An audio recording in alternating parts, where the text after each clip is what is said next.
Guys, you hear this? Rip and tear until it is done.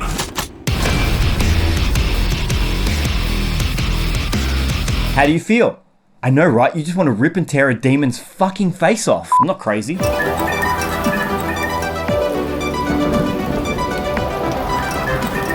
What's up, YouTube? My name's Matty and I am stylized. Thanks for tuning in to see what smack I have to talk about this ridiculous concept. It's crazy, I know, but maybe CDPR can learn some shit from id. Doom Eternal is a crazy, gory, headbangy sympathy. There's no sympathy. Symphony of death, guts, hatred, and absolute precision. As we know, Cyberpunk 2077 will be CDPR's first ever first-person shooter-based RPG. You should also know that CDPR always strives for the same kind of perfect execution to gameplay as Hugo Martin from id does with Doom. But Matty, what the hell is the correlation between Cyberpunk and Doom? Shooting shit, motherfucker. Thanks for watching. In all seriousness though, first and foremost, it's the intent and execution of immersion and identity of the games. At Doom's core, your time is invested into killing bad guys with guns and explosions. The sheer pace of brutality alone is almost enough to carry the game through a full linear 15 to 40 hour campaign, depending on your OCD and how you want to play. Throw in a full symphonic? Is symphonic the word? Symphonic.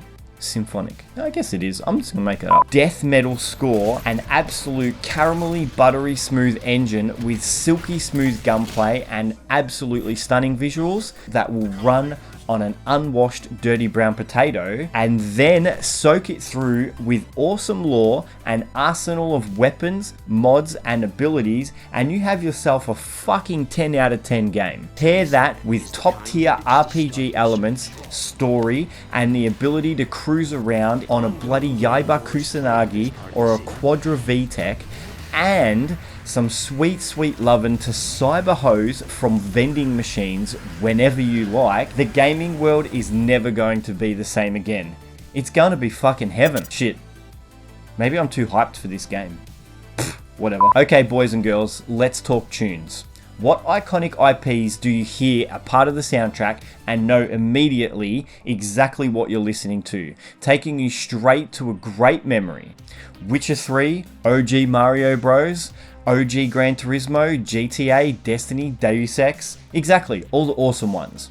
Well, Cyberpunk 2077 ain't gonna be any different. Get a load of what we've heard so far.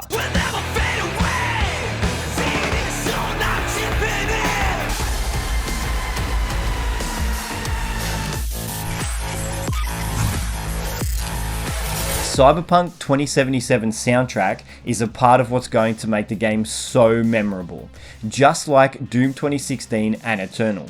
When Mick Gordon composed Doom Eternal, he sourced many different artists to help him get his final result.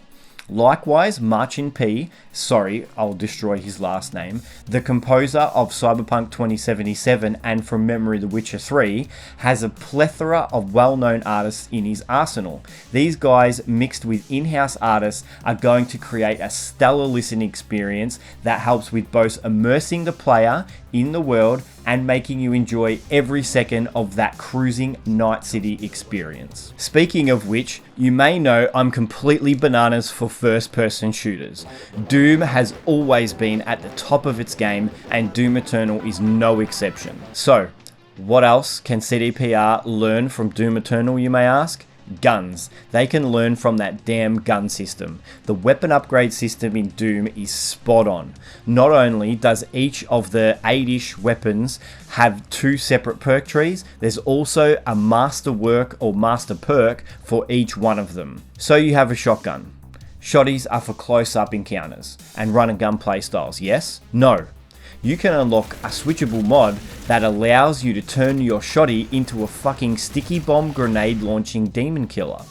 So if you're in pain, that would be my daughter.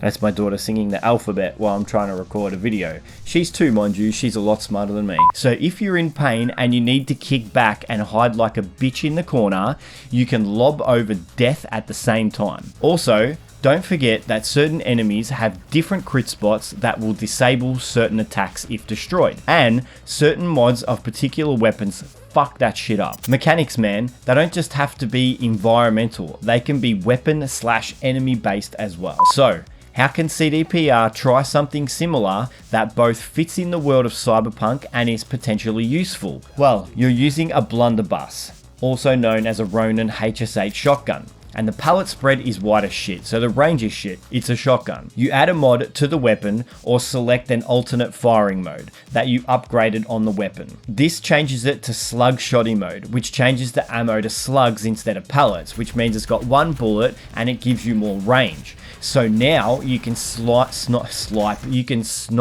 maelstrom motherfuckers right in their damn robot faces from the other side of the map. This mod could also add a different scope that has more zoom as well, so you can aim better. Also, I found that the upgrade material economy in Doom Eternal was so well balanced. There were, I think, about 3 different currencies, one for armor, one for weapons, and one for weapon mod unlocks. Some currencies were found in maps through exploration and secret areas. Some were earned while playing the game and completing missions, while the weapon masteries were from completing challenges with that specific mod and playing in a specific playstyle. The distribution of these were all handed out in a way that you didn't feel like you actively had to keep interrupting the story missions to progress. I don't think we know exactly how currencies will work in Cyberpunk 2077, but a nice balance between earning and finding things in the world from playing the game would be very welcome. You could find extra materials from around the world from doing extra exploration or side missions and things like that. Not everybody has the time to grind the absolute crap out of this thing just to get their junk upgraded and buy that pretty blouse with unicorns on it. Hashtag dad life. Not the unicorns, spending all the time in the game. The last thing I want to mention about what Doom done phenomenally that I would love to see in Cyberpunk is that epically fluid, creamy, and realistic motion blur. Coming from the film industry and now playing games at around 100 FPS, I just loved how perfect id's motion blur was. It just felt so natural and enhanced the look and feel of the gunplay so much. Maybe it was a per object motion blur or something, I'm not sure, but I just drooled over that shit so much. And I really believe that console players, if they're playing Cyberpunk at 30 frames a second, could really benefit from this because of the first person perspective. That said, having it toggleable for those that can't bloody stand it and it makes their eyes bleed and it's so bad is probably a good idea. It's also really nice how it was scalable in Doom and we had the ability to tune it to the amount that we wanted. Also adding a toggle for weapon and background motion blur is great in COD. You can do one or the other or both. I usually go for the background because when the weapon motion blur is on, it makes things look a bit weird and everything's just too creamy and that's no good. Well, as we all know, I could just keep talking smack about this shit forever and ever and ever and go on and on and on and on. But I've taken enough time out of your crazy hectic schedule. Look guys, I know the game has been delayed and we're all a bit sad, but at least we know this video was completely pointless. So thanks for taking the time to hang out with me while I talk smack about both of these games. If you don't mind, like the video and then definitely go and play Doom while you wait for Cyberpunk 2077. If you want to see more of this garbage that comes out of my mouth, please subscribe and maybe I'll just see you in the next one. Peace. Someone's not happy. Maybe they heard me trying to do this entire script over the course of like 2 hours and they're sick of being quiet. Ciao.